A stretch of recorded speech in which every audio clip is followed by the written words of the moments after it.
Hello and welcome, my dear friend. If you're here, it isn't random. Some scroll past, but you stayed.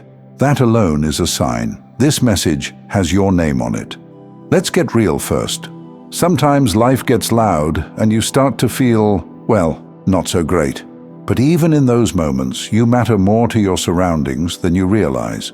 You may notice people fear approaching you or act strange when you approach them. That's because they see something holy in you, and it scares them.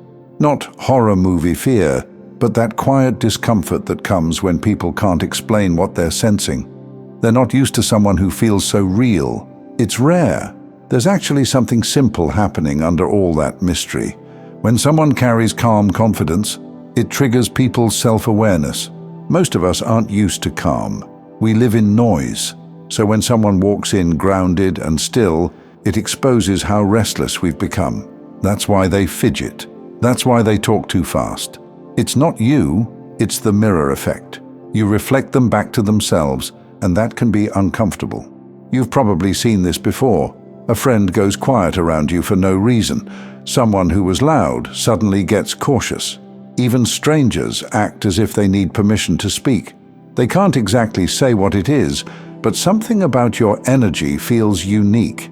If this message already feels true to you, take a second to like or share it. Someone else may need to hear this too. I want you to know this. Avoiding you isn't good for people. Even when they feel uncomfortable, they still need to be around chosen ones like you, because your presence either brings them peace or shows them what still needs healing. That difficulty to reach you isn't about what you wear or how you look. It's the quiet consistency that follows you. You make eye contact without forcing it. You speak calmly even when the room is tense. You don't rush to fill silence, and even science backs this up. Studies show people trust those who pause before they respond more than those who answer instantly. It signals presence, not hesitation. That's what you do without trying. You make people feel like they're in a moment that matters. And that alone can make them nervous, because deep down everyone wants to feel seen, but not everyone is ready to be seen clearly. Sometimes your peace reminds them how chaotic they've become. Sometimes your kindness reminds them how sharp they've been. Sometimes your stability reminds them of every place they still feel fragile. And instead of saying, "Thank you for reminding me what's possible," they pull back, because self-awareness feels like exposure when you're not ready for it. But don't take it personally. You didn't do anything wrong. You just stopped blending in. The world rewards loud confidence, but what you carry is quieter and it's more powerful. The calm you've earned through pain and growth carries a kind of gravity. People don't know where to place it, so they move slower around it. They adjust. And here's something interesting. In any room, people's bodies actually sync unconsciously to the most regulated nervous system. That means if you stay grounded, eventually others match your rhythm. That's why rooms feel calmer when you walk in, even when no one says a word. But at first, it feels strange to them.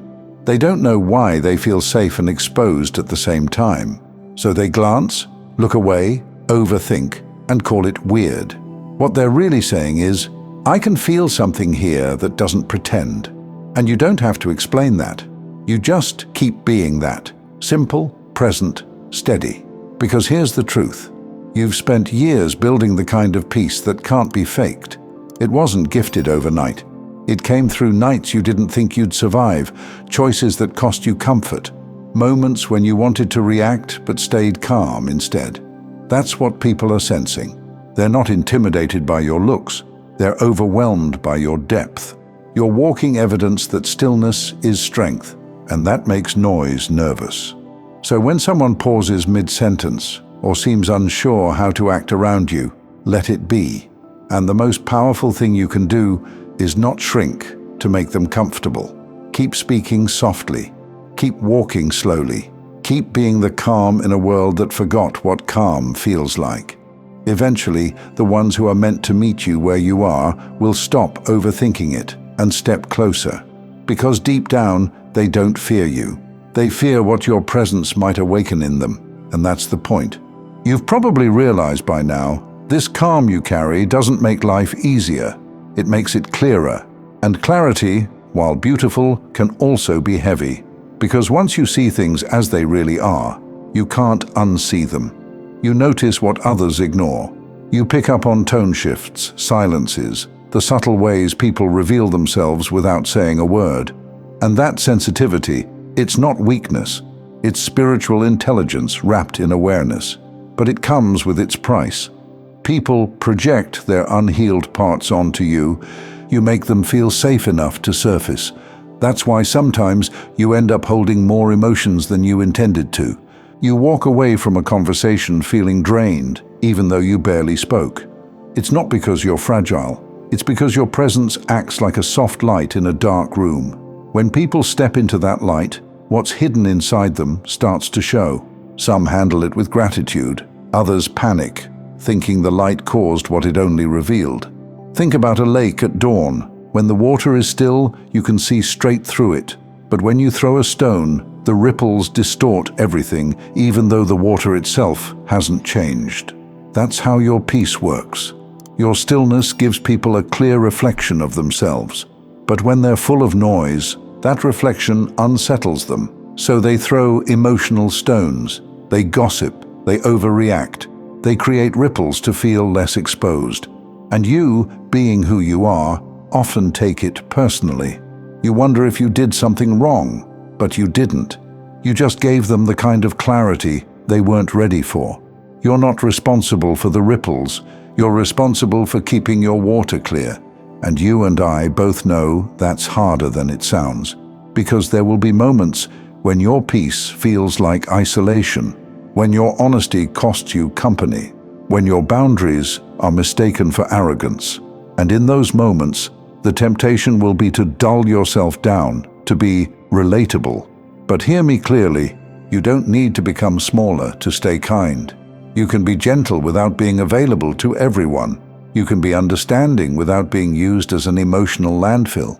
You can be loving and still say, "Not this time."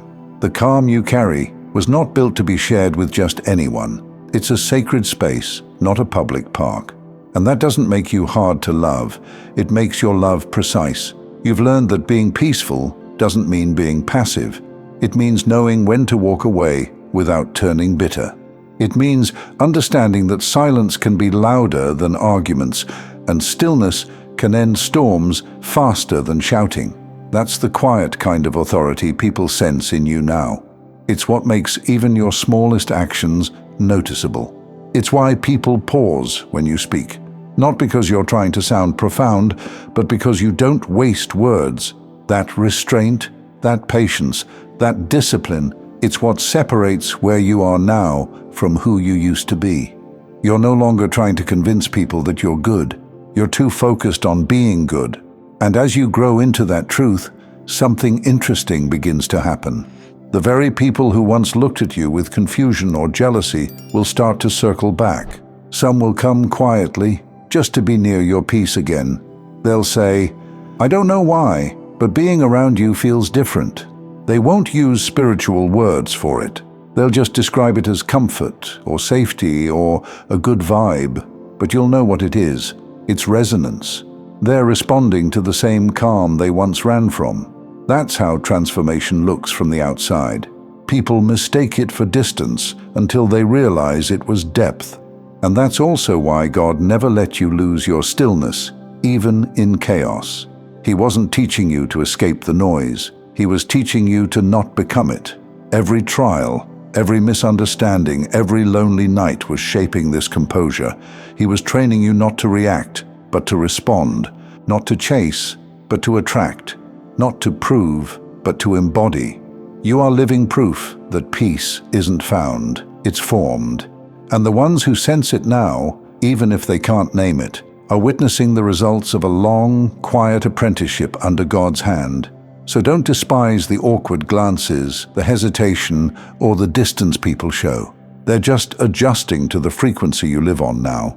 Your job is to hold the line, to stay regulated when others spiral, to keep your tone soft even when the room gets tense. to keep your faith unshaken even when plans fall apart. Because in a world that's constantly reacting, your ability to stay still is your loudest message. And here's the reward most people don't talk about. Your peace starts to magnetize peace. New friendships will feel easy. Conversations won't feel like negotiations. Love will start feeling mutual instead of heavy. You'll notice people who get it, the ones who breathe with you instead of compete with you. They won't be intimidated by your calm, they'll feel invited by it. And that's how you'll know these are your people. The ones who don't need performance to recognize presence. From now on, if you ever doubt whether you're doing enough, remember this: God didn't make you loud, He made you anchored. You don't move with every wave, you steady the water. That's why some people fear you. That's why others find healing just by standing near you. Your calm is not small, it's sacred, and it's the reason people look at you like they've seen an angel, even if they can't explain why. Before you go, if you'd like to sit in this same peace a little longer, I've created a place for that, my second channel, Simplified Serenity. It's filled with worship instrumentals made for prayer, meditation, and stillness. A quiet space for your heart to breathe, rest, and connect with God. Just tap on the playlist on your screen. I'd love to see you there.